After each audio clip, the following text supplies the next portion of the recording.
కళ్యాణ పెరుమాళ్ళని ఎవరైతే సేవించుకుంటారో పెళ్లి కావలసినటువంటి వాళ్ళు 2 మాలలు ఇలాంటివి బయట చక్కగా అమ్ముతారు. అక్కడ తీసుకుని 2 మాలలు పెరుమాళ్ళకి సమర్పించి, ఏది పుష్కరిణిలో తీర్థమాడి పెరుమాళ్ళకి 2 మాలలు సమర్పిస్తే, ఒక మాల పెరుమాళ్ళకి సమర్పించేసి అర్చక స్వామి ఆ ఒక మాల, రెండవ మాల పెళ్లి కావలసిన వధువు గాని వరుడికి గాని వాళ్ళకి మెళ్ళ వేస్తారు.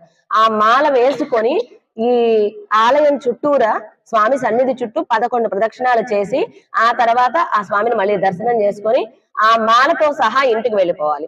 మాల వడలిపోయినా సరే తీసి ఇంటికి వెళ్ళిన తర్వాత పెరుమాళ దగ్గర, అంటే పెరుమాళకు సమర్పించకూడదు, ఆ సన్నిధిలో అంటే అపవిత్రం కాకుండా పెరుమాళ దగ్గర పెట్టి అది మాల వడలిపోయినా సరే అక్కడే ఉంచాలి. 6 నెలల లోపు ఖచ్చితంగా వివాహం అవుతుంది.